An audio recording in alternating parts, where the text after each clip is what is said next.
Welcome to the Amplifying Leadership Podcast. I am your host, Tara Lehman, a partner, coach, and consultant at Twin Life Coaching and Business Services, of which Amplifying Leadership is a division. This podcast is the place dedicated to amplifying your leadership through our guest stories, tips, information, and more. To learn more about our leadership division, please visit us at amplifyingleadership.ca. Today, I am welcoming Dr. Froswa Brooker-Drew, founder of Reconciliation and Restoration Foundation and president of Soulstice Consultancy. Welcome to Amplifying Leadership. Thank you for having me. I'm excited to be here today. And we have a good topic that we're going to talk about today. But before we get to that, why don't you tell our audience a little bit more about you and your leadership journey? You know, my leadership journey was one that I really stumbled into. It wasn't something where I set out and said, I'm going to be a leader. I think I saw people in community who were doing really amazing things. And I remember as a teenager, Dick Gregory coming to my town. He is now deceased, but this amazing author and comedian and humanitarian. And he was bringing people together to deal with some challenges in our community. And I remember watching not only his persona, but in the charisma that he had, but I saw somebody who was committed to a cause.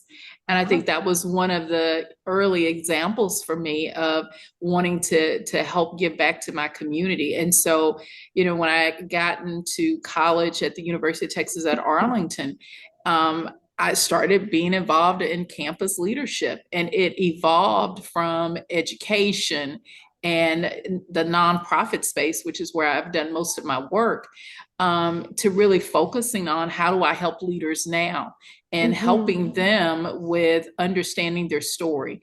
Because I don't think as leaders, we often pay attention to how our stories shape us. And so my journey has just really been one of this amazing story with people who poured into me, who cared about me, who modeled for me what it looked like to give back, and at the same time be reflective about my own growth as I'm doing that in community. That's awesome. And I love that you bring up the stories part, because we have to learn from our own stories and share our stories so others can learn, right? I mean, really important, especially in leadership.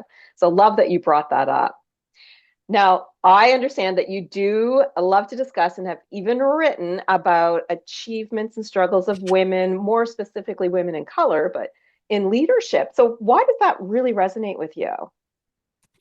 Because, you know, it goes back to that story. I think it, for me, was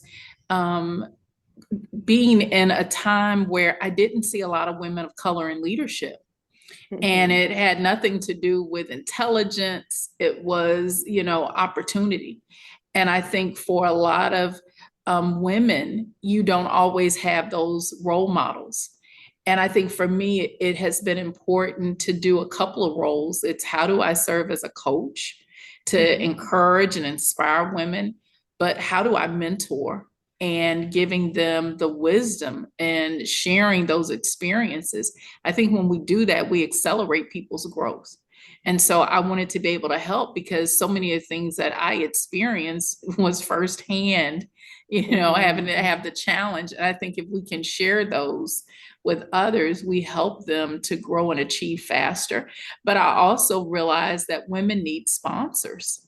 And they need folks to be able to say their names in rooms that they're not in. And whether that, you know, in the nonprofit space, it's not just about the jobs, but it's access to board leadership positions. And so helping people to really get access was important to me. I recognized in my own journey that access and availability of opportunities were often challenging. And so I want to be able to make it easier for folks who may be marginalized, regardless of the identity that they may have. How do we make space to ensure that people have access to these rooms and these tables? Because I think we are better, you know, it's cliche-ish to say it, but it's true. We're better together. And I think it's what does it look like to make sure that we are creating these spaces for people to be there? I know early in my journey, my challenge was age. And quite often it was difficult to be or have access to a lot of opportunities because people would look at you and dismiss you because you were young.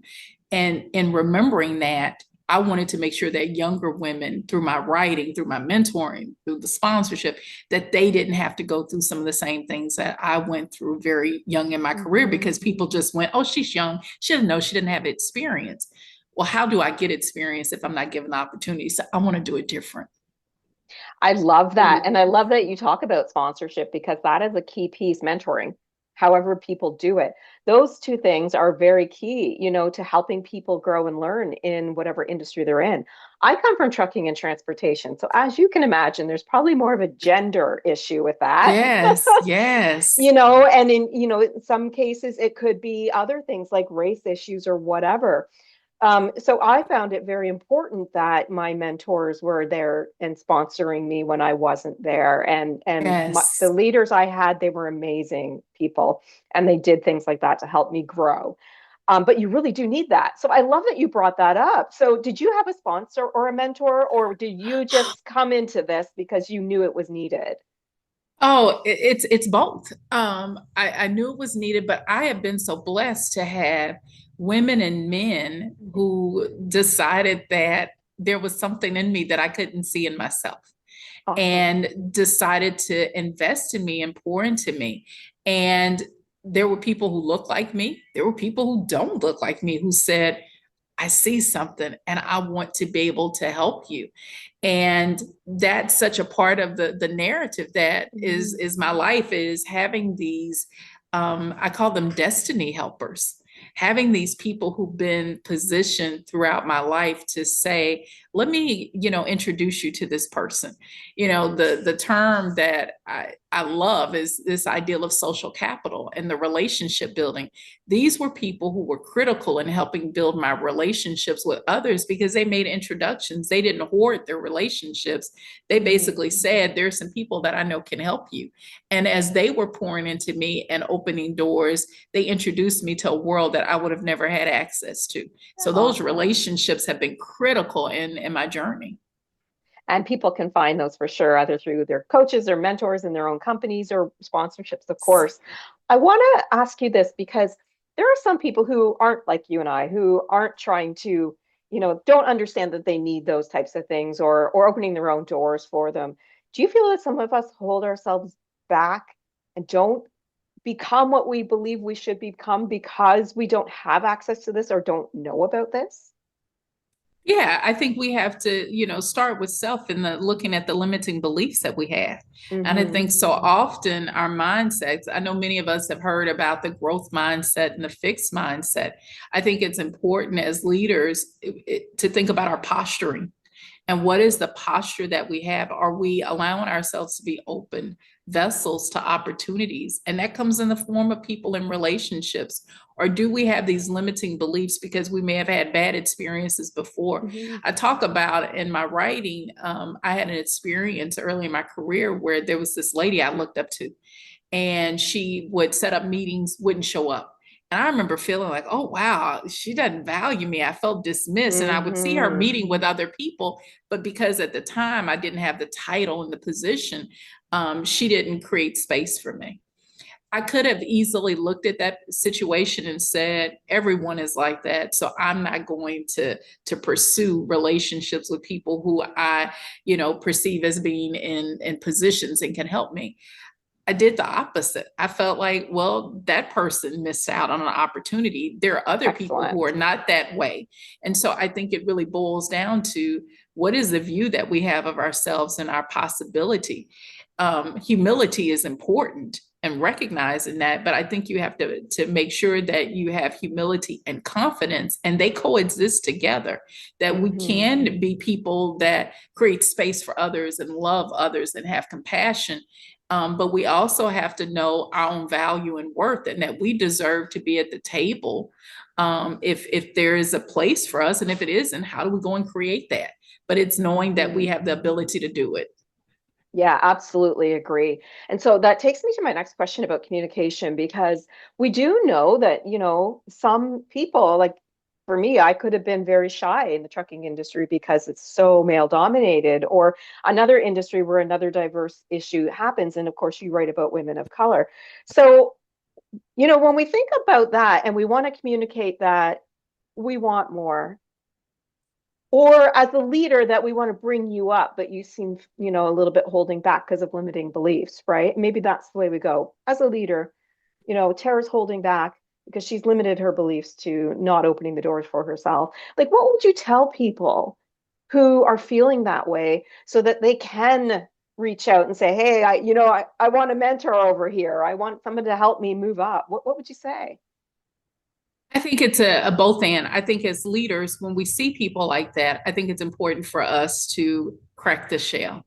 And I think Mm-hmm. that's learning your team and learning the people that are around you and seeing beyond what's visible now, but seeing the potential and possibility. Yeah. So I think as leaders, we have to be willing to step out and not just go for the low hanging fruit of the people that are easy to grab and work with. I think the flip side of that is, as individuals, I think it's going to be important to surround yourself with people who affirm you. And I think when Mm-hmm. you're in the workplace, it's what does it mean to really begin to identify, the tribe, the people that can support you and encourage you. If you're around people that are negative, and there's been all this research, it's this Framingham study where they looked at people who smoked, and the folks who were smokers ended up having others around them who smoked. It was contagious, the behavior. I think we also have to be aware of our surroundings. And if we have people around us who are negative and who Mm-hmm. affirm, what's not possible, we're going to believe that. And so for that person who's going, I don't know if I can lead, surround yourself with people who are doing that. Put yourself in environments of people who affirm you, who challenge you, who stretch you, who speak to your potential and your possibility, and who don't speak to the problems and the barriers that are there.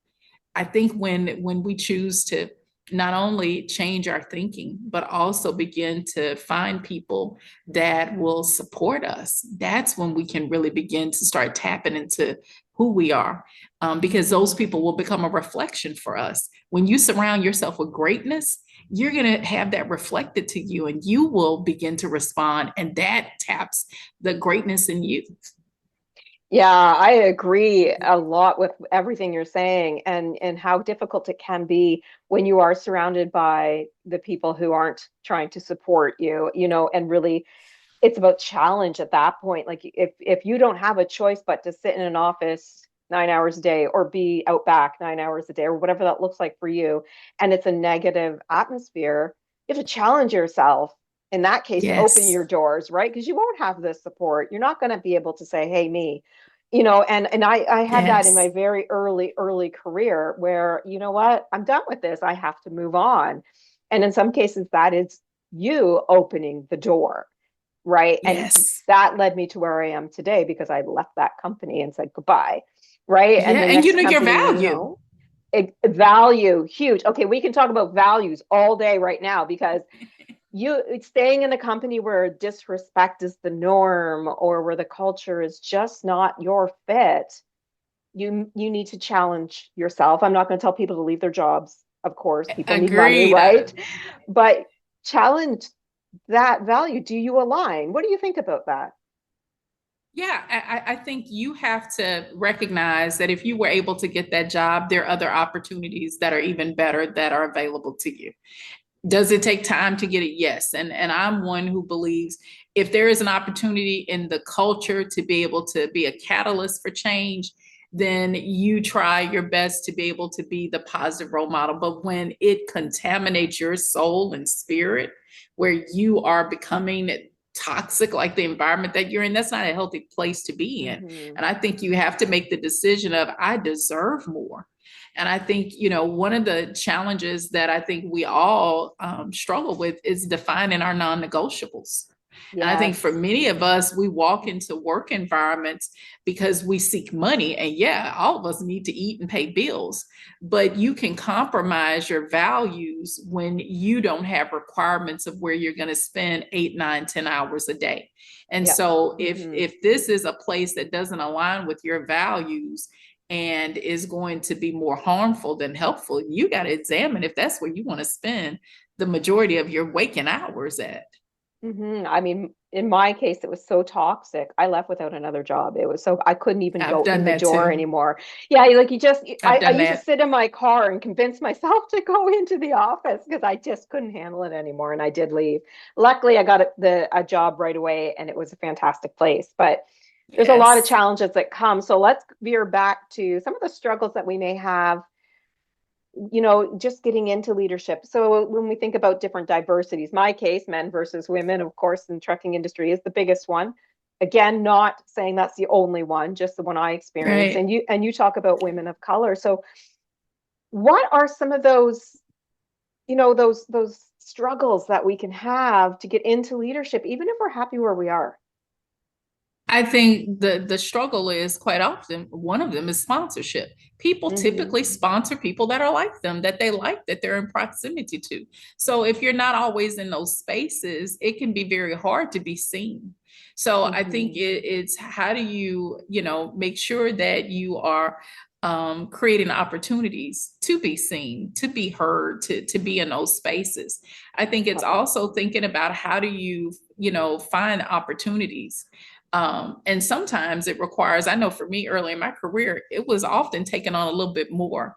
That's what I So did too. I Projects. had to take Yeah. on, a little bit more. And I know that, there is a crowd that says, no, I'm not going to do that because I'm not getting compensated for it. To each his own. I know for my path, it was seeing that there were opportunities and going, I want to do this because I want to broaden my skill set. I want to be able to have that. And whether that's within an organization or even outside, taking on community roles, serving on boards of directors, volunteering in your community. So you meet people that may be able to open doors. I think you have to figure out what's going to be your route, but the common denominator in it is you got to open your mouth and say that I want to do something. I want this Hmm. opportunity, because people don't know if you want to be in leadership. Sometimes it is people see your work ethic and go, yeah, we need this person. But quite often you have to be an advocate for you. And so I think if you Hmm. want to be in those positions, you have to be willing as I tell my daughter all the time, bet on you. Yes. Love You have to that. be, you have to bet on you when no one else is seeing your value. You have to take the risk and go, I'm worth this. I'm going to try. And even if I, shoot for the stars, I'm still with the moon if I don't make it. So you're worth it. I love that. You're still with the moon. I love that. Yeah, that's amazing. And I think that's the kind of thing we need to tell people when when they just feel like they're stuck, and we know that, to remind them. And I did a post in January on this, to remind them that you can open your own doors. I mean, I did that my whole Yes. career, right? I mean, Yes. you have to take on those little projects at the beginning so people can see what you are. You have to open your mouth and tell them what you want or what your dreams and goals Yes. are. Love that you bring Yes. all that up. And I love that you pass that on to your daughter because that's really, really important, right? I remember telling her, ask for what you want, because a man in a suit and tie just did. And Yeah. so you have to be willing to open your mouth and say, this is what's important to me. Otherwise, people won't know. Hmm. And I think we make the mistake as people who want to lead and leaders of trying to be mind readers. That's very dangerous. So Yes. say it, put it out there and see what happens. And that goes back to the communication, like that one-on-one conversation with a leader and an employee can really open eyes, right? Really, just Yes. tell you what they're actually looking for. Let me ask you this. If you were in front of a group of young people who are aspiring to be leaders, and maybe they are the women of color or the other diversities, what would you say to them today? Do not despise small beginnings. I think Love so it. I'm often, clapping. I think so often we want the big title in the corner office and the six-figure salary, not recognizing that there has to be a beginning. And Yeah. so I have learned in my life that nothing has been wasted. Even some of the jobs, like you mentioned, walking away, I remember walking away from some that I hadn't been on very long. And I was like, yeah, this isn't it. but I trusted me. And it resulted in so many great things happening for me. Mm-hmm. And so I think you have to recognize that all of the things that you go through have impact. It's your decision as to how you choose to view those things that happen. So don't despise the small stuff. If you're starting off in an entry level position, nothing wrong with that. You continue to learn. And this is the thing. I think so often we focus on what companies are getting, that we don't focus on our own growth and what we're getting. So every job you go to, learn as much as you can, build as many relationships as you can, use it as an opportunity to grow you, and the company will benefit at the same time as you are growing too. It's this, parallel destiny that happens for the organization and for the person. And so y'all don't despise those small beginnings, because they are the foundation for your success. I agree. Like when I think about the one company I left and then I got into the next company where I stayed for so long with amazing opportunities, I think it wasn't a bad thing, right? It got me to where I am today because of Yes. that, right? We Yes. learn from these things and we find the right places that resonate with our values and we learn from that. So I 100% agree with you. Like, don't look back at it and go, oh my gosh, that was the worst time ever. Yeah, it was difficult. Yes. But if I didn't do Yes. that, where would I be today? Exactly. And I look at all of those experiences that I've had, and some were toxic, some were Mhm. traumatic, and yet I don't think I could handle what I do daily had I not had those experiences. So see it as preparation for your next. That's all. Yeah, or a lesson learned if it's something that didn't work out, Yes. right? Because even Right. when you think about like those places that you and I both left, we think, okay, well, that was bad. It was toxic. It was a bad experience, but I moved on and that got me forward. If I, again, if you Yes. haven't done that, where would you be today? So it's really important Yes. that we actually listen to what we need to do. And you had mentioned this a few times today. Get talking with people, networking with other people, find who is that person or those group of people that really help elevate you, right? Yes, yes, yes. You have to make sure that you have not only this extended network. I think it's two things. It's the extended network, but it's the inner circle.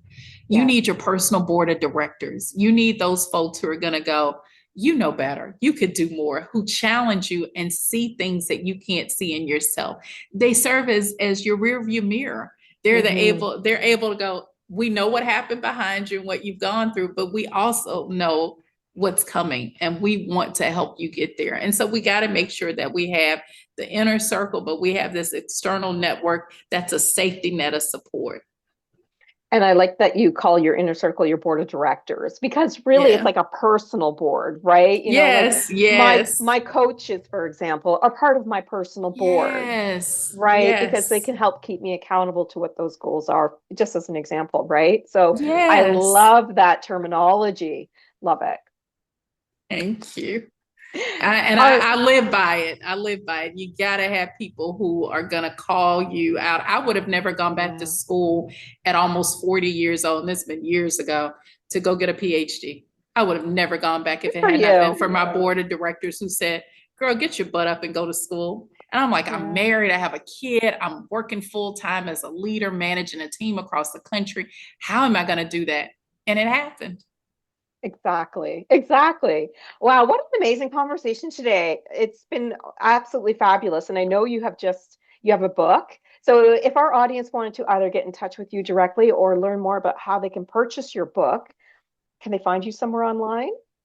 Yes, my website is drfroswabooker.com, and you can find out more about the book. It'll be coming out in June. It's called Front Porch Wisdom.